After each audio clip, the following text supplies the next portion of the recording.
अस्सलाम वालेकुम। दुरूद शरीफ पढ़ लें।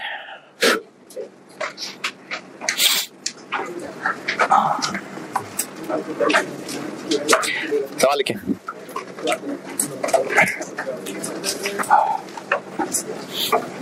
अच्छा एक मिनट, मैंने कल आपको कोई एग्जाम नोट बताया था? कल एंड का किया है, फार्मूला लिखा था है? अच्छा एग्जाम नोट नहीं बताया था।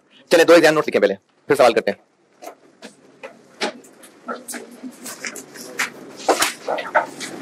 पहले समझ लें फिर लिखाता हूं। जो पहले सवाल ब्रेक इवन के जो भी 2-3 किए, उनमें ये कैसे पता चल रहा है कि हमने फार्मूले में ब्रेक इवन यूनिट्स वाला फार्मूला लगाना है कि ब्रेक इवन अमाउंट वाला है? रिक्वायरमेंट से पता चल रहा है। और अगर दोनों मांग रहे हैं तो चाहे दोनों लगा लें या कोई एक लगा के सेल प्राइस यूज कर लें। और अगर एक मांगा है तो जो मांगा है उसका फार्मूला लग जाएगा। मल्टीपल प्रोडक्ट ब्रेक इवन में फार्मूला कंबाइंड यूनिट्स वाला लगना है कि कंबाइंड रेवेन्यू वाला लगना है, इस बात का फैसला रिक्वायरमेंट से नहीं होगा। इस बात का फैसला होगा कि रेशो कौन सी रखनी है।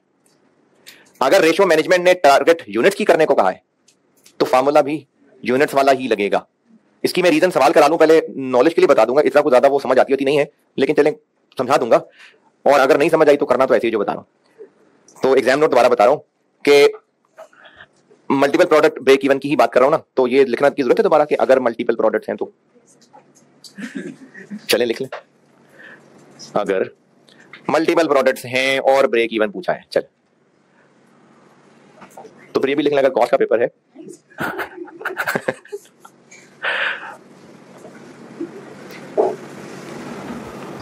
अच्छा जी, मैं बता ही रहा हूं कि कंबाइंड ब्रेक इवन यूनिट्स का फार्मूला लगाना है या कंबाइंड ब्रेक इवन रेवेन्यू का फार्मूला लगाना है, इसका फैसला होगा कि टारगेट रेशो किसकी रखनी है।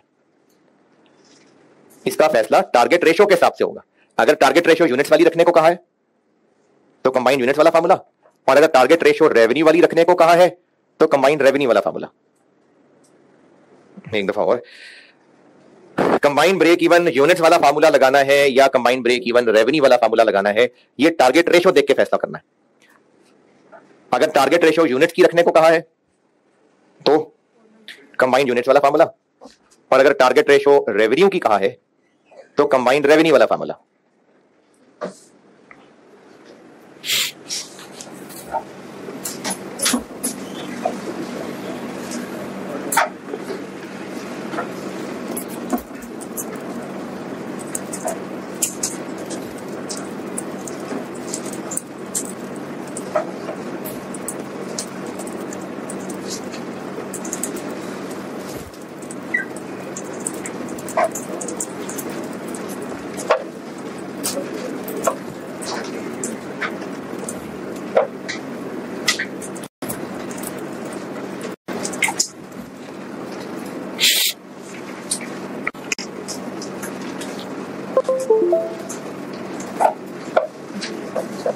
लिख लिया। दूसरा नोट लिखें।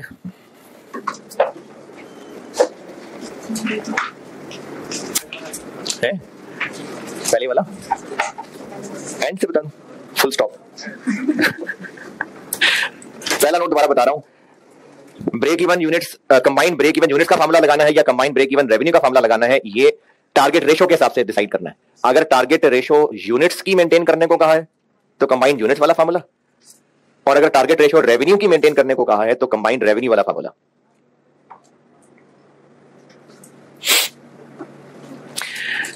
दूसरा नोट बता रहा हूं, ये भी समझ लें पहले। फिक्स्ड ओवरहेड्स नहीं, फिक्स्ड ओवरहेड्स नहीं, फिक्स्ड कॉस्ट्स में फैक्ट्री के खर्चे भी आ गए और एडमिन सेलिंग भी आ गए। तो सारी फिक्स्ड कॉस्ट हर प्रोडक्ट की अलग अलग ही होती हैं या बहुत सारी कॉमन भी होती हैं? कॉमन भी होती हैं। तो जब सारी कॉमन है इसलिए तुम कंबाइंड ब्रेक इवन निकालना पड़ रहा है मजबूरन। हो सकता है सवाल वाला आपको धोखा दे और फिक्स्ड खर्चे प्रोडक्ट वाइज बांट दे, तो इसमें धोखा क्या है? बच्चा समझेगा कि जब है ही सबकी अलग अलग फिक्स्ड कॉस्ट तो अलग अलग ब्रेक इवन निकाल लेगा। तो ये शरारत है एग्जामिनर की, और आपने इस धोखे में नहीं आना। आपने उन सारी फिक्स्ड कॉस्ट को टोटल करके कंबाइंड वाला फार्मूला ही लगाना है। फिर से, अगर क्वेश्चन में फिक्स्ड कॉस्ट प्रोडक्ट वाइज बांट दी हो तो ये धोखा है। आपने उनका ग्रैंड टोटल ही करना है और कंबाइंड ब्रेक इवन वाला फार्मूला ही लगाना है।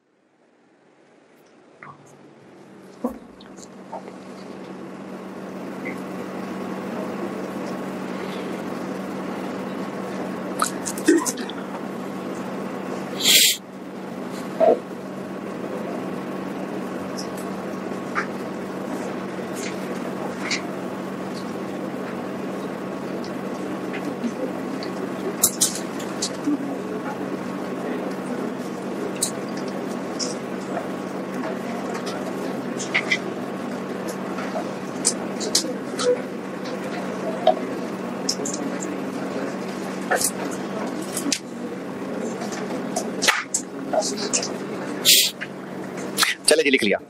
सवाल लिखें, एक खुद बना के करा देता हूं, फिर 5 पेपर का सवाल करते हैं। अच्छा, सेम डाटा से ना मैं दोनों वैरायटियां करा रहा हूं, यानी दोनों रेशियोज सेम डाटा इसलिए रख रहा हूं ताकि आपको उनमें फर्क भी बता सकूं और सेम भी बता सकूं। सवाल में कोई एक रेशियो ही होगी, मैं दोनों से करवा रहा हूं। Budgeted information for 2024। क्वेश्चन है बजटेड इंफॉर्मेशन फॉर 2024।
यहां तक total fix cost 420,000, 4,20,000।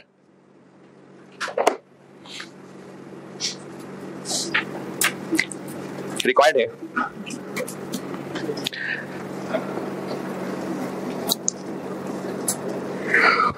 Product wise break even sale in units and amount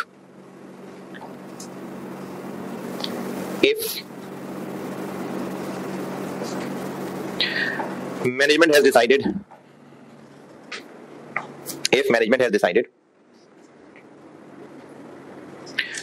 to maintain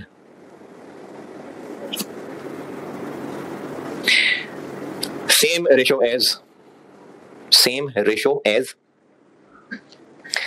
के बाद लग गए दो नुक्ते। पार्ट ए,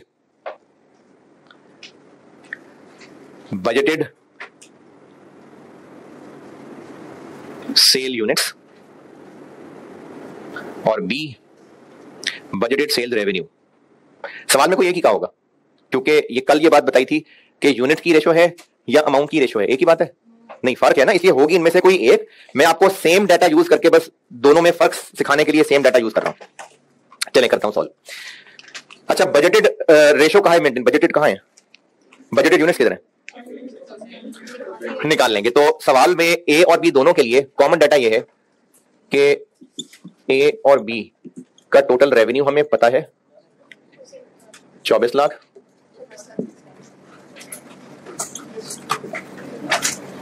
और यूनिट्स निकाल लेते हैं, सेल प्राइस से डिवाइड कर ले, कितने 30,000 और 90,000। यानी पार्ट ए में कहा है कि ये मेंटेन करनी है, पार्ट बी में कहा है कि ये मेंटेन करनी है। पार्ट ए,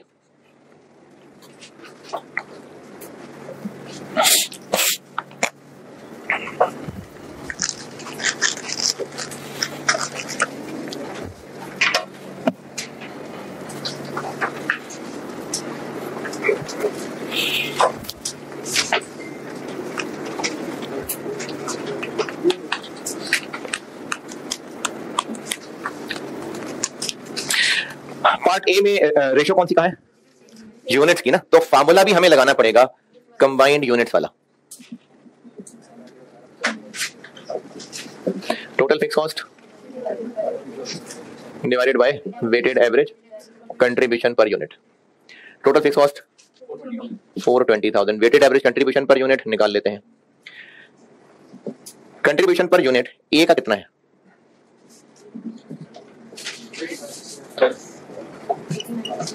12, बी का और वेटेड एवरेज 12 और 10 का एवरेज किस रेशो में? ये यूनिट्स वाली रेशो में। क्या है यूनिट्स की रेशो? हाँ जी। अच्छा, अगर आपने स्कूल में मैथ नहीं पढ़ा ना और आपको इसकी रेशो निकालनी नहीं आ रही तो कोई महरूमी की बात नहीं है। आपको कौन कह रहा है सिंप्लीफाई करने को? इसकी रेशो है 12 इंटू 30/120। 1:3 करने की जरूरत ही नहीं, बस जो लिखा हुआ है वही वाला पोर्शन लेना है, प्लस 10 इंटू 90/120। जीरो मैंने हाँ कम कर दिया, नहीं कम करने वो भी लिख लें, लेकिन जो वहां लिखा मैंने उसी को प्रोपोर्शन लिया। कितना आ गया? 10.5 40,000 रुपीज यूनिट्स।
रिक्वायर्ड क्या था?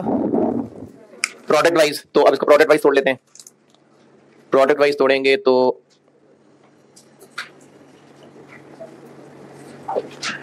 ए और बी, इस 40,000 को किस रेशियो में तोड़ना है? इसी में, यही वाला 30/120 और 40,000 इंटू 90/120। 10,000 units, 30,000 units. और रेवेन्यू भी पूछा हुआ है।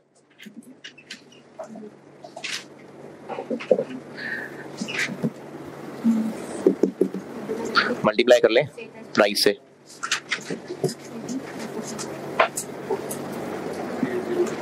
8 लाख और 12।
पार्ट बी में रेशियो कौन सी रखनी है?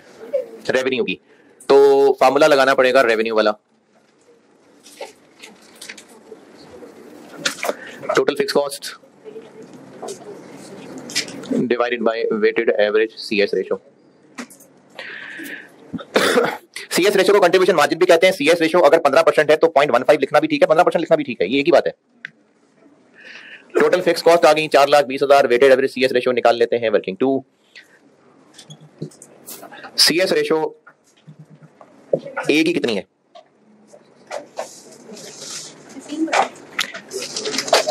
अच्छा 15 बनती है। 12 डिवाइडेड बाय 80, 15%। B की 25%। वेटेड एवरेज इसको किस रेशो में वेट लेना है? रेवेन्यू यानी 24-36 वाली रेशो। तो वेटेड एवरेज हो जाएगा 15% इंटू 24/80 नहीं 60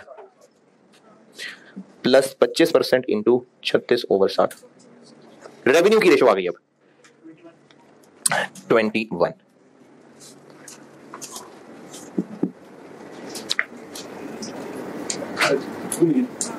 $2 मिलियन। ये आ गई कंबाइंड ब्रेक इवन सेल। अब तोड़ लेते हैं इसको product wise.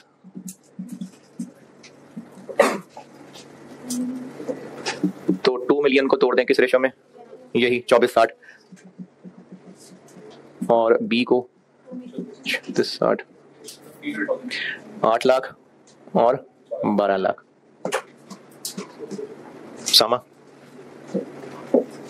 8 lakh 12 lakh 8 lakh 12 lakh. Same क्यों आ गया? सवाल वही है।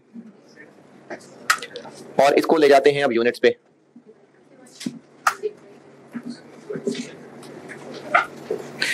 तो 8 लाख को डिवाइड कर लेते हैं 80 रुपए से और 12 लाख को डिवाइड कर लेते हैं 40 से। 10,000 30,000।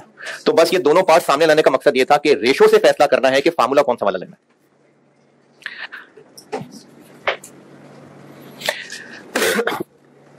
ऐसा क्यों हो रहा है?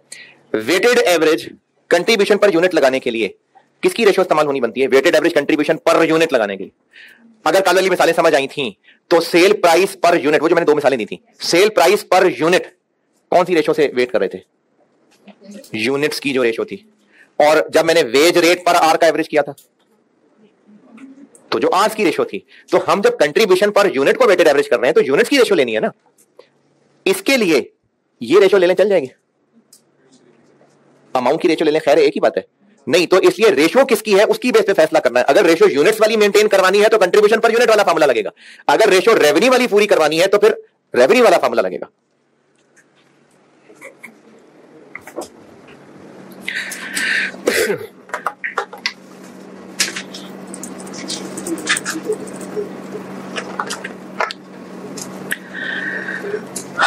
हाँ जी बताएं जनाब, अगर इसमें कोई कैलकुलेशन, कोई फिगर, कोई कॉन्सेप्ट ना समझ आया हो तो।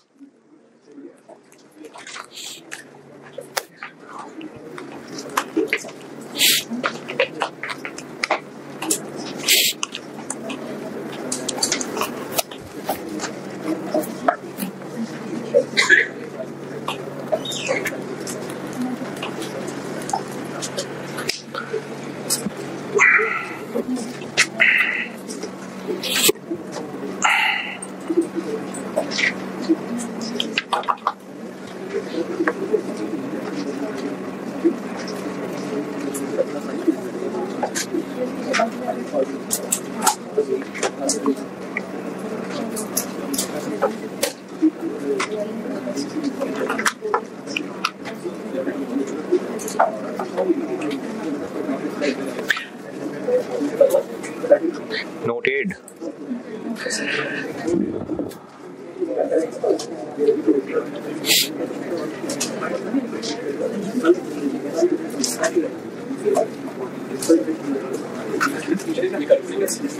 क्या हुआ? ये क्यों कर रहे हैं? ब्रेक इवन सेल कैलकुलेट कर क्यों रहे हैं? बिजनेस को क्यों जानना जरूरी है कि ब्रेक इवन। अच्छा, बजटेड सेल्स क्या होती हैं? जो हम साल के शुरू में उस साल के लिए टारगेट कर रहे हैं कि हम कितनी सेल्स कर लेंगे, ये बजटेड सेल्स हैं। एक्चुअल सेल्स क्या होती है? जो उस साल के एंड तक अब एक्चुअली कर सके। साल के शुरू में बिजनेस को ब्रेक इवन सेल्स जानना क्यों जरूरी है? ताकि पता चले कि कम से कम कितने बेचेंगे तो सर्वाइव करेंगे, वरना लॉस में चले जाएंगे। तो अब इस break even sale product wise अगर आगे तो इसका मतलब है बिजनेस ने टारगेट कर लिया कि साल में एक इरादा तो कर रहे हैं हम 30,000 यूनिट्स बेचने का। ये बजटेड सेल है, लेकिन कम से कम 10 बेचेंगे तो सर्वाइव करेंगे। प्लान तो कर रहे हैं 90,000 यूनिट्स बी के बेचने का, लेकिन कम से कम 30 बेचेंगे तो सर्वाइव करेंगे। तो अगर एक प्रोडक्ट है तो उसका बस एक ब्रेक इवन निकलता है, अगर मल्टीपल प्रोडक्ट्स हैं तो हर प्रोडक्ट का ब्रेक इवन निकलता है। ब्रेक इवन वो टारगेट है जो कम से कम पूरा होगा तो बिजनेस सर्वाइव करेगा। ये ब्रेक इवन कैलकुलेशन जी। प्रोडक्ट वाइज हाँ जी जी, वो रेशो कैसे निकली?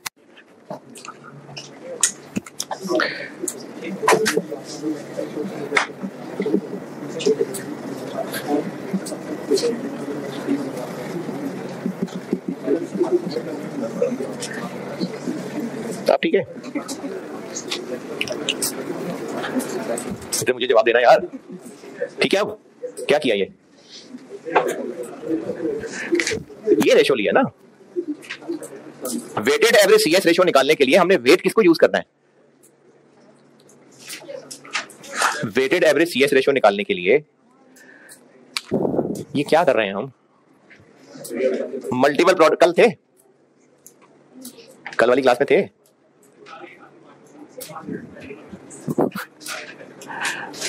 फार्मूला लिखा था, मल्टीपल ब्रेक इवन का फार्मूला लिखवाया था ना मैंने, वो दोनों लिखे हैं सच्ची सच्ची।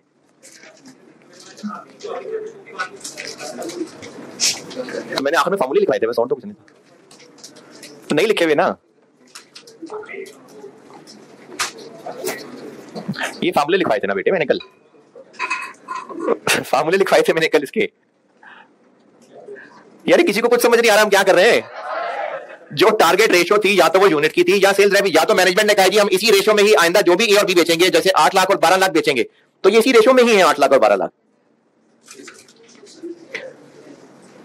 ये 2 और 3 की रेशो बनती है। तो ब्रेक इवन सेल्स निकालने के लिए ये सवाल वाला बताएगा कि कितने ए और कितने बी बेचने हैं, उनका आपस का क्या रेशो रखना है। ये सवाल ने बताना कि क्या रेशो मेंटेन होना चाहिए। तो सवाल वाले ने बताया था कि जो बजट में हमने रेशो रखी है वही मेंटेन होनी चाहिए। तो उसकी बेस पे फिर ब्रेक इवन यूनिट्स वाला फार्मूला या अमाउंट वाला फार्मूला लगना है। चलिए अल्लाह खैर करे सबके लिए।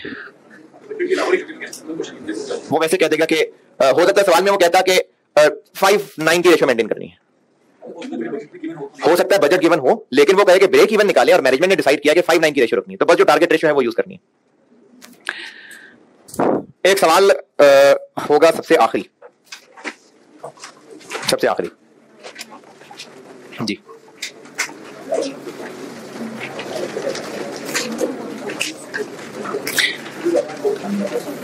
अगर कोई मासूम इंसान बुक का आखिरी क्वेश्चन ढूंढ रहा है तो इस चैप्टर का आखिरी क्वेश्चन, सीपीपी वाले चैप्टर का,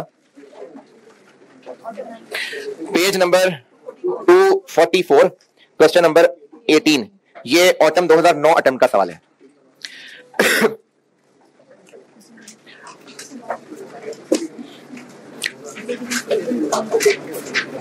अच्छा, जो तो करना चाहें वो अभी कर रहे हैं, और जो ना करना चाहें, जिंदगी चिल गुजारना चाहें, वो अभी आराम से बैठे। चाहे 10 मिनट दे रहा हूं आपको, ये सवाल आप लोग अभी करें। 10 मिनट बहुत है इसके लिए। कितने नंबर का सवाल है? कोई बात नहीं, ये पुराने दौर की बात है, अब ये 9 नंबर से ज्यादा की बात नहीं है सवाल की। ये आप लोग 10 मिनट में करें सॉल्व, और फिर मैं एक और 5 नंबर का सवाल कराता हूं।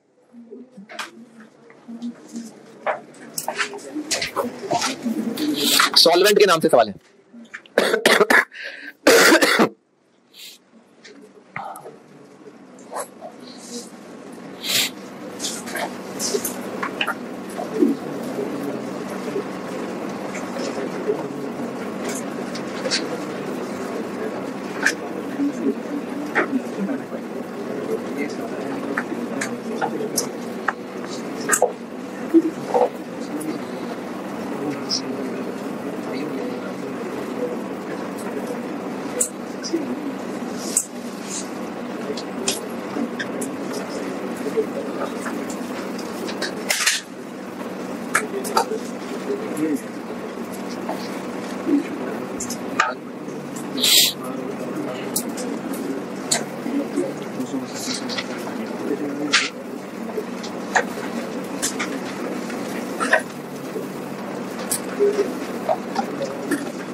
वालेकुम सलाम।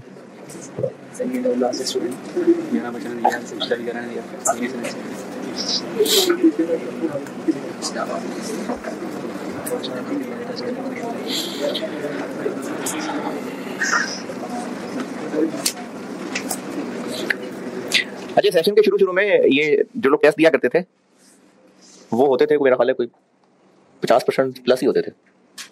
पिछला टेस्ट 11 लोगों ने दिया है वेरिएंस का। क्यों? अच्छा, वो वीक गुजर गया जब सर आप बीमार थे और आप आ नहीं रहे थे, और वो गुजर गया हुआ है, या ये वही वाला है?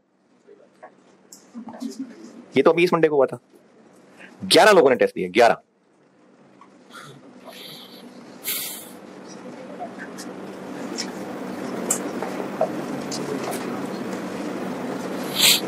शहीद खालिद 25 आउट ऑफ 26, ठीक है, शाबाश। राबिया आसिफ 23, शाबाश। ताहा बट 20,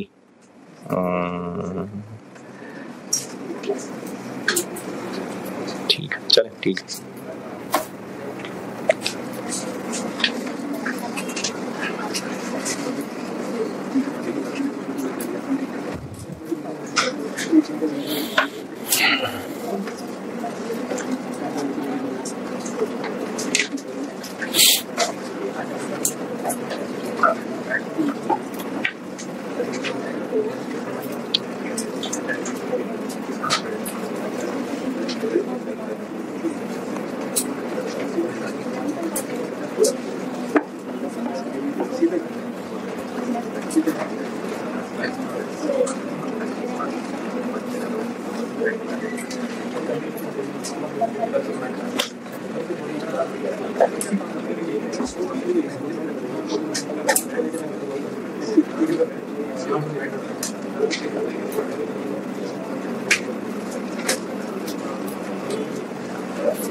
इस संडे को फिर सुबह सवेरे 7:30 है।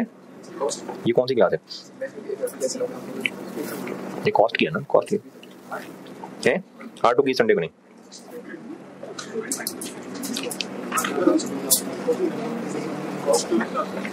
जिनको ये करीब पड़ता है वो यहाँ आ जाए सुबह 7:30। जिनको GT करीब पड़ता है वो 11 बजे वहां आ जाए।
है ना था तो 2 मिनट का था, लेकिन नहीं कर रहे सवाल।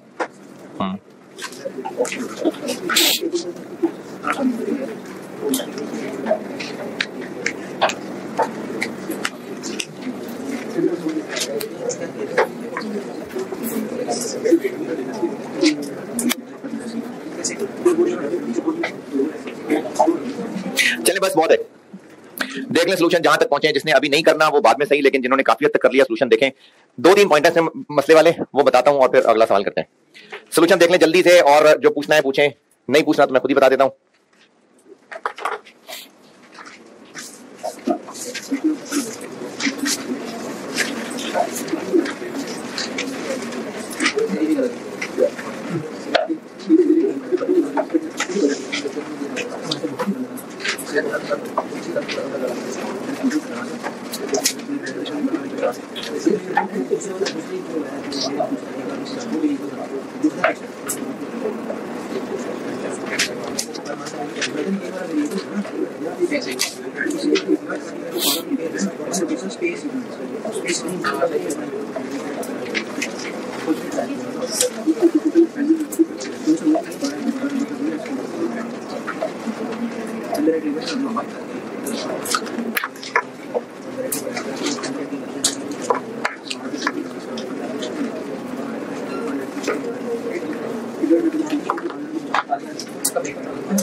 ब्रेक इवन यूनिट्स या अमाउंट, अमाउंट, लेकिन फार्मूला कौन सा लगेगा? यूनिट्स वाला। क्यों? क्योंकि रेशो उसने यूनिट्स वाली यूज करने को कहा है। मल्टीपल प्रोडक्ट से ही पता चल रहा है। ब्रेक इवन का सवाल है, ये पता चल रहा है, ब्रेक इवन का सवाल पता चल रहा है। इसमें धोखा है कि आपको फिक्स कॉस्ट ए और बी की तोड़ के बताई हुई है, आप जोड़ लें, टोटल फिक्स कॉस्ट आ गई, कंट्रीब्यूशन पर यूनिट। इसमें थोड़ा सा मुश्किल पॉइंट ये है, उसके लिए आप ऐसा करें कि परसों हिमालयन रिवर वाला सवाल कराया था, उस पर आए जरा, हिमालयन रिवर सवाल पे, सोल्यूशन पे नहीं, सवाल पे। स्प्रिंग 16 डैम का सवाल था, हिमालयन रिवर। पहुंचे? इसमें देखें ऊपर वाले टेबल में प्रोडक्शन ओवरहेड दिए हुए, यानी फैक्ट्री ओवरहेड्स, और फिर इसके नीचे इन्हीं की डिटेल बताई हुई है। पॉइंट नंबर 1 2 3 4, कोई फिक्स्ड है, कोई वेरिएबल है, कोई दोनों है। 4 पॉइंट्स बताने के बाद 5वें पॉइंट में लिखा हुआ है कि ऑल रिमेनिंग, किसमें से ऑल रिमेनिंग? वो जो ऊपर एफओएच बताएं, ऑल रिमेनिंग आर, इसका मतलब फिक्स्ड वही है बस जो ऊपर पॉइंट 4 तक नजर आ रहे हैं। इसलिए इसमें पॉइंट 1 से लेके 4 तक फिक्स्ड एक एक करके निकाला था और वेरिएबल बस टोटल का डिफरेंस ले लिया था। लेकिन अभी वाले सवाल के अंदर इसका उल्टा है। अभी वाले सवाल में आपको टेबल में क्या दिए हुए हैं? अगेन फैक्ट्री ओवरहेड्स, और पॉइंट 1 से लेके 4 तक किसी पॉइंट में फिक्स्ड है, किसी पॉइंट में वेरिएबल है, और पॉइंट 5 में लिखा हुआ है कि ऑल अदर आर फिक्स्ड। अब ये बिल्कुल इसका उलट है, लेकिन ऑल अदर आर फिक्स्ड का मतलब है कि अब हमें बस वेरिएबल यही जो पॉइंट 1 से 4 में नजर आ रही है यही है, इनके अलावा वेरिएबल नहीं है। फिक्स कैसे निकालेंगे? इनको टोटल में से माइनस करके। ये दोनों सवाल में ये उलट था। एक ये पॉइंट था इसमें। दूसरा पॉइंट ये था कि जो पॉइंट नंबर 1 है इसमें रेंट दिया हुआ है, तो जो स्टोर का किराया है ना प्रोडक्ट ए का, वो फिक्स्ड है, और जो प्रोडक्ट बी का स्टोर का किराया है वो वेरिएबल है। कैसे वेरिएबल है? उन्होंने कहा है कि स्टोर वाला हमसे पैसे लेता ही इस बेस पे है कि कितने ज्यादा यूनिट स्टोर करते हैं, तो ये वेरिएबल है। अच्छा, जब वेरिएबल है तो हर महीने बराबर क्यों है? हाँ जी, देखें, अगर कोई चीज हर महीने बराबर है ना, उससे वो फिक्स नहीं हो जाएगी।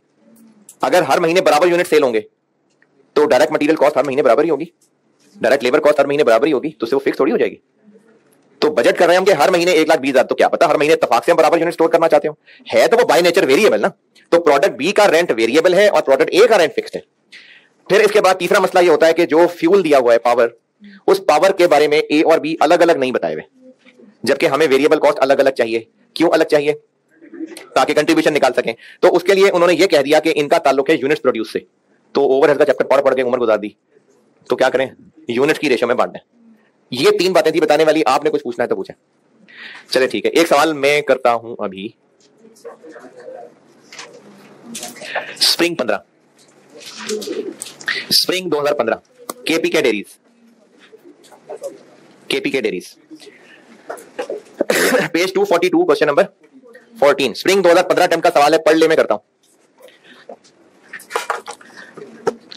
छोटा सा सवाल है, बस मैक्सिमम आधे घंटे में हो जाएगा। पढ़ ले, पढ़ ले, पढ़।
सवाल पढ़ना था यार।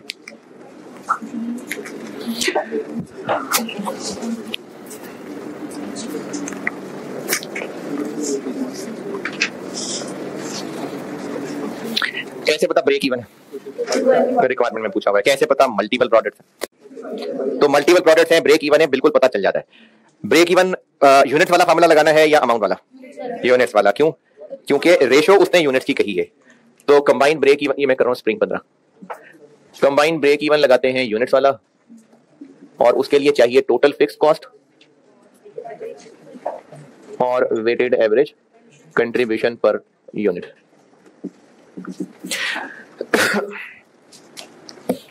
टोटल फिक्स कॉस्ट है अवेलेबल? टोटल फिक्स कॉस्ट नहीं, एक तो उसने प्रोडक्ट वाइज बांट दी हुई है और दूसरा उसने पर यूनिट दे दी हुई है।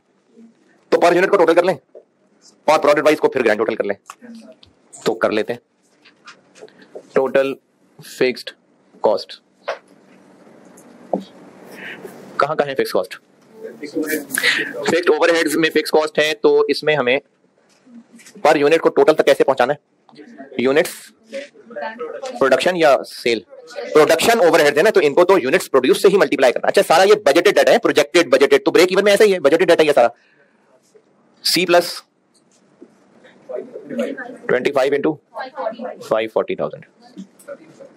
एक मिनट, मैं पहले लाल लाल लिख लूं। I plus into 275, V plus 20 into 185,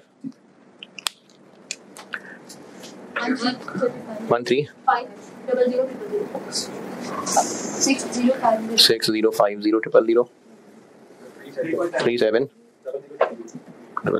और कहीं कुछ फिक्स्ड? हाँ जी, फिक्स्ड सेलिंग एंड एडमिन है, ये भी पर यूनिट करके दिए हमें, लेकिन ये सेलिंग है, इनको टोटल तक पहुंचाना है तो सेलिंग यूनिट। क्योंकि ना, अच्छा ऐसा नहीं है कि पर यूनिट दिया हुआ तो यूनिट से मल्टीप्लाई कर दें, ये तो वेरिएबल के साथ करते हैं। इसमें हम क्यों यूनिट से मल्टीप्लाई कर रहे हैं? हम इसमें ऊपर रिवर्स जा रहे हैं। उन्होंने जबरदस्ती फिक्स्ड पर यूनिट कैलकुलेट करके दिया है, तो वो कैसे कैलकुलेट किया होगा? फिक्स्ड सेलिंग को पर यूनिट कैसे बनाया होगा? फिक्स्ड सेलिंग को पर यूनिट कैसे बनाया होगा? टोटल को सेल यूनिट से डिवाइड किया होगा, इसलिए हम वापस मल्टीप्लाई कर रहे हैं। तो इन सब की ही 5 रुपए ना, तो सबको अलग अलग करने की बजाय ऐसा करते हैं कि यूनिट्स कर लेते हैं इकट्ठे और एक ही बार कर देते हैं 5 से मल्टीप्लाई। इसके कितने हैं? 425, इसके 255, 170, कितने हो गए? 850 इंटू 5 रुपए, 4250000। तो टोटल फिक्स कॉस्ट बन गई मेरा नहीं ख्याल 27500, ये आ गई total fix cost.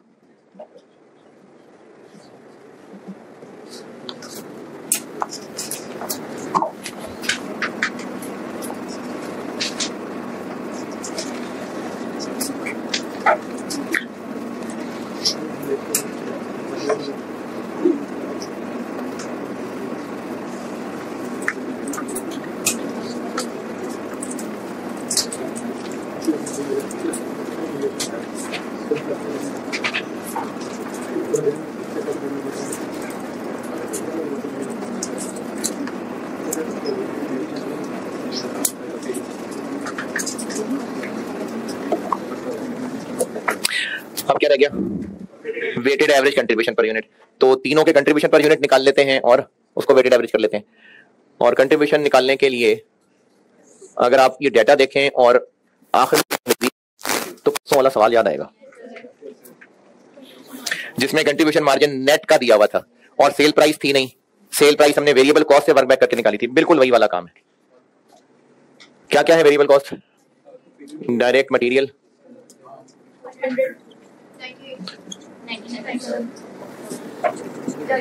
Direct labour 15, variable overheads, और कोई वेरिएबल खर्चा? वेरिएबल सेलिंग कॉस्ट है, और कोई वेरिएबल खर्चा? कंट्रीब्यूशन, अच्छा ये कर क्या रहा हूं मैं? कंट्रीब्यूशन पर टोटल फिक्स कॉस्ट निकालनी थी, हो गई। अब डिनोमिनेटर कंट्रीब्यूशन पर यूनिट निकालना है। सेल प्राइस नहीं है, जो है वो लिख रहे हैं, देखते हैं आगे क्या बनेगा। और कोई वेरिएबल खर्चा? कमीशन है लेकिन हमें उसकी अमाउंट नहीं पता, तो ये फिर उसके अलावा वाली वेरिएबल कॉस्ट हो गई पूरी।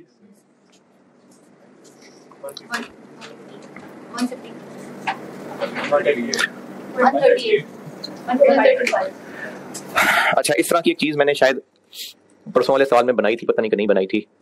सेल प्राइस है 100, कमीशन बाकी फिर कोई और भी होंगी। कंट्रीब्यूशन कितना है? 40% ऑफ इसका, तो वो 95% का 40%। सेल्स का कितने परसेंट है?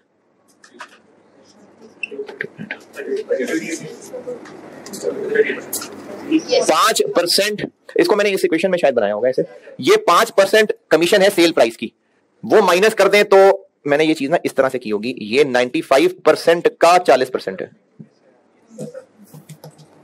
तो सेल्स का 38% है। अब मैंने इस परसेंटेज को इस तरह से लिख दिया, एक सेल्स 100 है, ये इसका 5% है, ये इसका 95% है, इसका 38%। सेल प्राइस, कल मैंने उस दिन मैंने इस शक्ल में लिखा था, मैंने इसको ऐसे लिखा है, सेल प्राइस में से कमीशन माइनस कर दें और बाकी वेरिएबल खर्चे माइनस कर दें तो कंट्रीब्यूशन आ जाएगी ना। तो अगर ये 100 है, ये 38 है, तो ये क्या हुआ,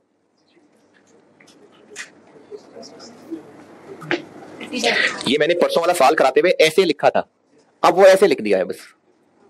तब मैंने ऐसे लिखा था x minus 2% of x minus 1117.6 is equal to contribution, वो मैंने उस तरह की इक्वेशन बनाई थी। अब मैंने उसी को ऐसे लिख दिया, ये भी एक शक्ल दिखा दी, इसको ऐसे लिख दिया, इन टर्म्स ऑफ परसेंटेजेस लिखा मैंने। सेल प्राइस अगर 100 है तो कमीशन कितनी है 5, कंट्रीब्यूशन कितना है 38% है ना, तो हाँ नहीं परसेंट है ना। तो फिर बाकी ये कितनी है इसमें से, ये इसमें से 57 है। ये क्यों कर रहे थे वर्किंग, कंट्रीब्यूशन पर यूनिट निकालने के लिए। अच्छा कंट्रीब्यूशन पर यूनिट निकाल लेंगे, फिर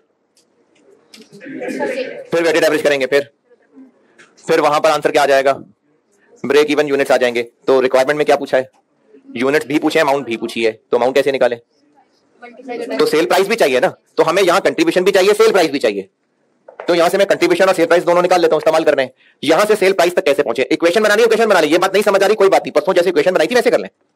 कैसे निकालें सेल प्राइस, अगर उस दिन वाली इक्वेशन समझ आती है तो वो कर ले। 0.38x is equal to sale price minus commission minus 150, इससे इसकी सेल प्राइस आ जाएगी। 0.38x is equal to x minus 0.05x minus 138, इसकी सेल प्राइस आ जाएगी। मैंने परसों इस तरह की शायद शक्ल बनाई थी। अगर आपको ये आसान लग रहा है ऐसे सेल प्राइस निकाल लें, अगर आपको ये रिलेशनशिप आसान लग रहा है तो ऐसे कर लें। ये दोनों वैरायटियां दिखा दी।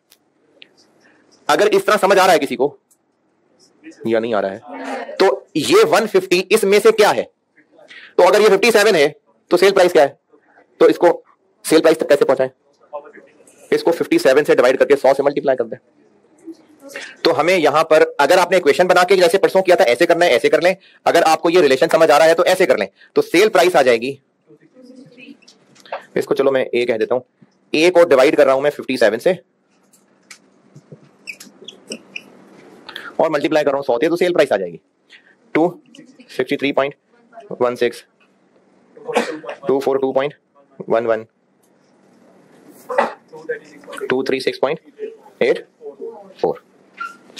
सेल प्राइस क्यों निकाली, क्या जरूरत है इसकी, यूनिट से रेवेन्यू में जाने के लिए। चलो वो तो बात की बात है, मेनली वर्किंग किस लिए हो रही थी, कंट्रीब्यूशन पर यूनिट निकालने के लिए। कंट्रीब्यूशन पर यूनिट निकाले, इसमें से ये माइनस करना एक जज्बाती हरकत होगी है। जब हम इस चैप्टर, अच्छा ये वो ऑनलाइन बच्चों में से ना ग्रुप में भी किसी ने पूछा हुआ था, इस चैप्टर के अंदर सीवीपी में हम कॉस्ट जब ले रहे हैं, चाहे फिक्स चाहे वेरिएबल, वो सिर्फ फैक्ट्री की ले रहे हैं, नहीं एडमिन सेलिंग भी। इस चैप्टर में हम फैक्ट्री और एडमिन सेलिंग सब मिला के टोटल बिजनेस प्रॉफिट की बात कर रहे हैं, इसलिए वेरिएबल कॉस्ट भी ले रहे हैं तो सिर्फ फैक्ट्री वाली नहीं, सेलिंग भी, फिक्स खर्चे ले रहे हैं तो फैक्ट्री के भी और सेलिंग भी, तो इसमें हमने सारी कॉस्ट लेनी है। कंट्रीब्यूशन पर यूनिट निकालना है, कैसे निकालें, इसमें से ये माइनस कर लें, तो कमीशन भी तो एक वेरिएबल खर्चा है ना, तो इसमें से ये भी माइनस करें, कमीशन भी माइनस करें, तो निकलेगा कंट्रीब्यूशन। और अगर दो लाइनें लिखने की बजाय आप ये करना चाहें कि कंट्रीब्यूशन सेल प्राइस का कितना है जी, कंट्रीब्यूशन कितना है, तो इसका 38% ले लें।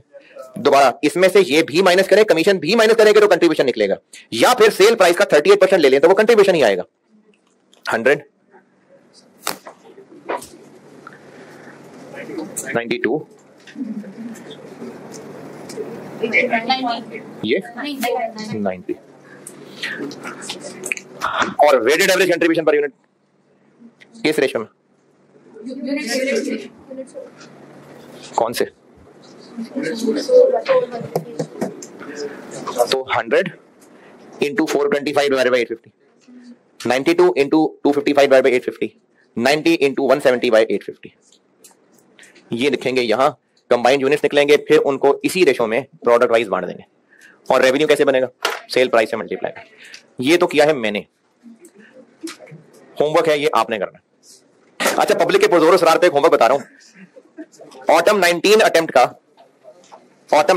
का सवाल होगा मेरी बुक में क्वेश्चन, मेशियाटो लिमिटेड के नाम से होगा। क्वेश्चन नंबर 5 पेज, इसका पार्ट ए में से ब्रेक इवन कर लें, बस कर लें तो अच्छी बात है। ठीक है, अब अल्लाह हाफिज़।